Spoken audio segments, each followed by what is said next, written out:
Hello everyone. Class 12 का जो syllabus है इकोनॉमिक्स का वो काफ़ी हद तक आप पढ़ चुके होंगे, लेकिन फिर भी बहुत सारे स्टूडेंट्स को ये डाउट है कि सिलेबस में क्या इंक्लूडेड है और क्या इंक्लूडेड नहीं है, पर्टिकुलरली इस बार का जो सेशन है, क्योंकि 30% सिलेबस भी डिलीट हुआ है। अपार्ट फ्रॉम दैट बहुत सारे टॉपिक्स ऐसे हैं जो बुक्स में दिए हुए हैं लेकिन they are not part of the syllabus. तो एक एक टॉपिक को अलग अलग बताना थोड़ा मुश्किल है मेरे लिए भी, इसलिए मैंने ये वीडियो बनाई है आपके लिए। तो जैसा आप टाइटल देख सकते हैं, don't study these topics from. तो यहाँ पे वो टॉपिक्स मैं इस वीडियो में बताने वाला हूँ जो आपको नहीं पढ़ने हैं। आपको 21 की जो एग्जाम होने वाली है उसमें ये सारे टॉपिक्स नहीं पूछे जाएंगे आपसे। तो एनसीईआरटी एक बुक, टीआर जैन और संदीप गर्ग, ये दो प्राइवेट ऑथर बुक, ये बहुत पॉपुलर बुक्स हैं। इनके बारे में मैं बात करने वाला हूँ किस किस सेक्शन में क्या आपको नहीं पढ़ना है, तो ताकि अननेसेसरी कंटेंट को पढ़ के आप अपना टाइम वेस्ट ना करें और जो यूजफुल कंटेंट है 21 का जो एग्जाम है उसके लिए आप उसी पे अपना फोकस करें सारा।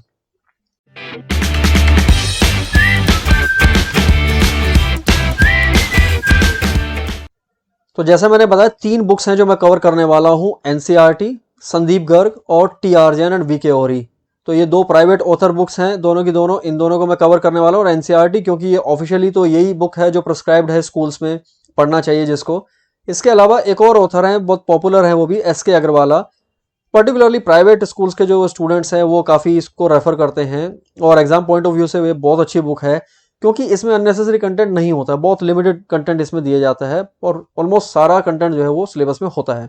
लेकिन फिलहाल मैं बात कर रहा हूँ एनसीईआरटी की। तो एनसीईआरटी की बुक में आप देख सकते हो कि यहाँ ना कुछ बॉक्स दिए होते हैं एनसीईआरटी की बुक में आपको। हर एक चैप्टर में कुछ कुछ बॉक्सेस होंगे। तो स्टूडेंट्स का क्वेश्चन रहता है कि ये बॉक्स वाला जो कंटेंट है ये पढ़ना है या नहीं पढ़ना है। फिलहाल मैं इस वीडियो में मैक्रो इकोनॉमिक्स की बात कर रहा हूँ। Subscribe the channel and press the notification button. IED के लिए हो सकता है कि बाद में कुछ और मैं कोई कंटेंट प्रोवाइड करूं। तो मैक्रो इकोनॉमिक्स में क्या है, ज़्यादा प्रॉब्लम है इस तरह की कि क्या कंटेंट एनसीईआरटी का रेलेवेंट है और क्या कंटेंट रेलेवेंट नहीं है। रिवीजन जो है एनसीईआरटी की बुक्स का बहुत जल्दी जल्दी नहीं होता है, जबकि सीबीएसई का सिलेबस जो है वो चेंज होता रहता है। तो इस पूरी वीडियो में मैं यही सब बताने वाला हूँ आपको। तो देखिए, ये जो बॉक्स वाला कंटेंट है ये एग्जाम पॉइंट ऑफ व्यू से रेलेवेंट नहीं होता है। इसमें से एग्जाम का डायरेक्ट क्वेश्चन कोई भी कभी नहीं पूछा जाता। हाँ, एक बात जरूर है कि जो बॉक्स का कंटेंट होता है बेसिकली ये आपकी नॉलेज को एनहेंस करने के लिए होता है। आपकी नॉलेज बढ़ जाए, आपका थोड़ा होराइजन जो है ब्रॉड हो जाए, दैट मीन्स कि आपकी सोचने की जो क्षमता है वो दूर तक हो जाए। उसका फायदा जो हो सकता है वो ये कि जो केस बेस्ड क्वेश्चंस हैं जो इस बार एक्सपेक्ट कर रहे हैं कि हो सकता है इस बार सीबीएसई पूछे एग्जाम में, सैंपल पेपर में भी कुछ ऐसे क्वेश्चंस थे, तो वैसे क्वेश्चन और वैल्यू बेस्ड क्वेश्चंस जो हैं उनको सोल्व करने में थोड़ी हेल्प मिल जाती है, क्योंकि बच्चे की अंडरस्टैंडिंग ये बॉक्स जो होते हैं इनको पढ़ने से अच्छी डेवलप हो जाती है। डिफरेंट डिफरेंट केस सिनेरियो समझ में आ जाते हैं, तो वो थोड़ा हेल्प हो जाती है। बाकी डायरेक्टली क्वेश्चन इससे कभी नहीं पूछा जाता है। तो अगर आपके पास टाइम कम है, आपके पास में थोड़ा सा लग रहा है कि सिलेबस ज़्यादा है, टाइम कम रह गया है, तो बॉक्स का कंटेंट आप स्ट्रेट अवे छोड़ सकते हैं। चलिए अब बात करते हैं यूनिट वाइज। मैक्रो इकोनॉमिक्स में टोटल 5 यूनिट्स हैं जैसे कि आप जानते हैं, और मैं इस वीडियो में जो कुछ भी एक्सप्लेन करूंगा वो यूनिट वाइज करूंगा, क्योंकि चैप्टर वाइज करना जो है वो कंफ्यूजिंग हो जाएगा, क्योंकि एनसीईआरटी के चैप्टर्स का नंबर डिफरेंट है, संदीप गर्ग के चैप्टर्स का नंबर डिफरेंट है और टीआर जैन के चैप्टर्स का नंबर डिफरेंट है। तो इसलिए मैं यहाँ यूनिट वाइज कर रहा हूँ। तो पहली यूनिट जैसा आप जानते हैं वो है national income and related aggregates, जिसे हिंदी में कहते हैं राष्ट्रीय आय एवं संबंधित समग्र। इस यूनिट को एनसीईआरटी में दो चैप्टर्स में कवर किया है, चैप्टर 1 और चैप्टर 2 में। तो मैंने यहाँ इकट्ठा उसको मैंने शो कर दिया है कि सेक्शन 1.1 जो है वो आपको नहीं पढ़ना है। उसमें अननेसेसरी कुछ एक्सप्लेन कर रखी है कुछ चीज़ें, जैसे कि एडम स्मिथ क्या है, वो फादर ऑफ नेशन है, उनकी क्लासिकल थ्योरी थी, जॉन मेनार्ड केन्स है, उनकी केन्जियन थ्योरी थी। ये एग्जाम में नहीं पूछे जाते। आपको अपनी समझ बढ़ाने के लिए पढ़ना है तो पढ़ लीजिए, मर्जी है आपकी। फिर अगर आप सेकंड चैप्टर में जाएंगे तो वहां आप देखेंगे कि नेशनल इनकम को कैलकुलेट करने के 3 मेथड्स हैं। उन 3 मेथड्स में कुछ डेरिवेशन दे रखी है, मैथमेटिकल इक्वेशन सोल्व कर रखी है, और उनको सोल्व करते करते फाइनली हम आते हैं कि फाइनल फॉर्मूला क्या होगा किसी भी मेथड का। तो वो डेरिवेशंस एग्जाम में नहीं पूछी जाती। पर्टिकुलरली कोई ह्यूमैनिटीज का स्टूडेंट है उसको तो वो बेवजह डरा और देती हैं, तो उनको आप स्किप कर सकते हो। फिर जहां आपको मार्केट प्राइस और फैक्टर कॉस्ट के बारे में बताया गया है, वहां बेसिक प्राइस भी दे रखा है। वो बेसिक प्राइस आपको नहीं स्टडी करना, वो कोर्स में नहीं है। और उसी पार्ट में आपको प्रोडक्ट टैक्स और प्रोडक्शन टैक्स के बारे में बताया होगा। उत्पाद कर और उत्पादन कर, ये दो पृथक भागों में बांट के हम उसको नहीं देखते, टैक्सेस को एक साथ ही हम स्टडी करते हैं, तो ये आपको स्टडी करने की जरूरत नहीं है।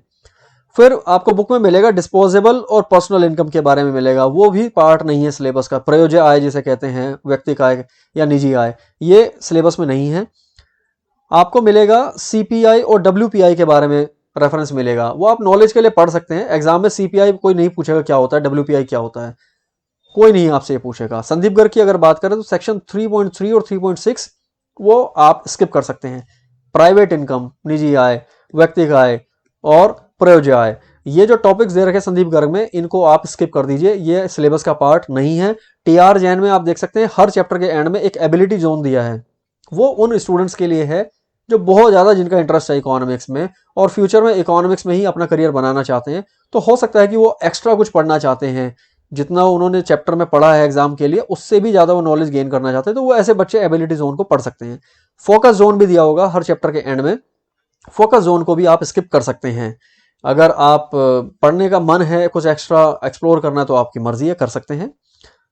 यूनिट 2 मनी एंड बैंकिंग, इसमें कुछ डिलीशंस भी हुए हैं। 2021 का जो एग्जाम है उसके लिए कुछ डिलीशंस हुए हैं, तो वो भी मैं यहाँ एक्सप्लेन कर देता हूँ। लेकिन एक बड़ा जो यहाँ पे समझाने वाली बात है वो कि बार्टर और फंक्शंस ऑफ मनी, ये आप देखेंगे एनसीईआरटी में भी दे रखा है, ये संदीप गर्ग में भी दिया है सेक्शन 5.2 और 5.3 में, ये टीआर जैन में भी दिया हुआ है। ये सिलेबस का पार्ट नहीं है, इससे डायरेक्टली कोई भी क्वेश्चन आपसे नहीं पूछा जाएगा। हाँ, इतना जरूर है कि पता होना चाहिए आपका बार्टर एक्सचेंज क्या होता है, फंक्शंस ऑफ मनी का थोड़ा सा आइडिया होना चाहिए कि हाँ मनी क्या क्या काम करता है, लेकिन एग्जाम पॉइंट ऑफ व्यू से आपको इसको याद करने की जरूरत नहीं है। बार्टर तो वैसे भी बच्चे 10वीं क्लास के जो हैं वो पढ़ लेते हैं, बार्टर के बारे में तो आप जानते ही होंगे। फिर है सेक्शन एनसीईआरटी का 3.3.1, जिसमें balance sheet of a fictional bank दे रखा है, तो एक काल्पनिक बैंक की बैलेंस शीट बना रखी है, वो आपको नहीं पढ़ना है। नेट वर्थ के बारे में बताया होगा वहाँ टॉपिक में, और 2-3 इक्वेशंस दे रखी होंगी, उसको भी नहीं पढ़ना है, वो भी जरूरत नहीं है, एग्जाम में कोई नहीं पूछेगा आपको, उस तरीके से क्वेश्चन ही नहीं बनता है। फिर सेक्शन 3.4 जो है वो 2021 के एग्जाम के लिए रेलेवेंट नहीं है, क्योंकि उसमें मेजर्स ऑफ क्रेडिट कंट्रोल जो है वो बताए गए हैं। तो आपका repo rate, reverse repo rate, bank rate, ये सारे के सारे सिलेबस में इस बार नहीं है, तो उस सेक्शन को ना पढ़ें। और एक है आपका स्पेक्युलेटिव और ट्रांजैक्शन डिमांड, ये बॉक्स नंबर 3.1 में दिया हुआ है। तो बॉक्स नंबर 3.1 का शुरू का जो पार्ट है जहां पे स्पेक्युलेटिव और ट्रांजैक्शन डिमांड समझा रखे हैं, वो आप उसको स्किप कर दें। लास्ट में आपको मेजर्स ऑफ मनी थोड़ा सा बता रखा होगा, M1 के बारे में बताया होगा, वो आप पढ़ लीजिएगा। सप्लाई ऑफ मनी के बारे में थोड़ा सा एक्सप्लेन करा होगा, वो आप पढ़ सकते हैं। अगर संदीप गर्ग की बात करें तो सेक्शन नंबर 6.2 और 6.6 जो कमर्शियल बैंक से रिलेटेड है, वो आपको नहीं पढ़ना है, क्योंकि कमर्शियल बैंक सिलेबस में नहीं है। और कुछ बुक्स में क्या बताया गया है कि कमर्शियल बैंक और जो हमारा जो सेंट्रल बैंक है उसमें डिफरेंस क्या है, वो भी नहीं पढ़ना है। जैसे कि आप देख सकते हो टीआर जैन में भी ये दे रखा है, central bank versus commercial bank, ये आपको नहीं पढ़ना है, क्योंकि कमर्शियल बैंक ही क्योंकि सिलेबस में नहीं है, उनके बारे में, उनके फंक्शंस के बारे में नहीं है, तो ये अननेसेसरी हो जाएगा। फिर सेक्शन 6.5 जो है उसमें फंक्शन नंबर 4 जो है वो आपको स्किप कर देना है, क्योंकि फंक्शन नंबर 4 में आपको बताया होगा क्रेडिट कंट्रोल के बारे में, तो वो तो सिलेबस में इस बार 2021 के सिलेबस के लिए हटाया हुआ है, तो वो छोड़ देना आपको। टीआर जैन में देखिए combined balance sheet of the banks showing money creation is poorly explained, तो ये वाला टॉपिक आप किसी और बुक से पढ़ लें तो ज़्यादा अच्छा है, कि जो क्रेडिट क्रिएशन वाला जो प्रोसेस समझा रखा है वो टीआर जैन में अच्छे ढंग से नहीं बताया हुआ, आप किसी और बुक को रेफर कर लें।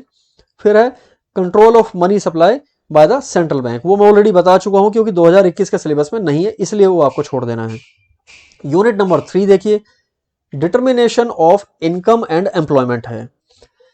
एनसीईआरटी की अगर बात करें तो चैप्टर ऑलमोस्ट सारा ही ये सिलेबस में है, बस एक दो चीजें हैं कि जहां एग्रीगेट डिमांड समझाई गई है ना, तो वहां डिस्पोजेबल इनकम का रेफरेंस दे रखा है कि डिस्पोजेबल इनकम प्रयोज्य आय को इस्तेमाल करते हुए उन्होंने समझा रखा है एग्रीगेट डिमांड का जो 4 कंपोनेंट है, C प्लस आई प्लस जी प्लस NX, ये उन्होंने डिस्पोजेबल इनकम को यूज किया है। क्योंकि डिस्पोजेबल इनकम अब सिलेबस में नहीं है, चैप्टर 2 जो है एनसीईआरटी का, या यूनिट 1 जो कहे हम, उसमें मैं ऑलरेडी बता चुका हूं, तो इसलिए ये डिस्पोजल इनकम के बजाय इनकम के रेफरेंस में आप इसको पढ़ें, तो ये थोड़ा इसलिए एनसीईआरटी का रेलेवेंट नहीं होता। एक बॉक्स में दे रखा है पैराडॉक्स ऑफ थ्रिफ्ट दे रखा है, वो भी सिलेबस में नहीं है, तो बॉक्स तो ऑलरेडी मैं कह भी चुका हूं कि आप उसे वैसे भी स्किप कर सकते हैं।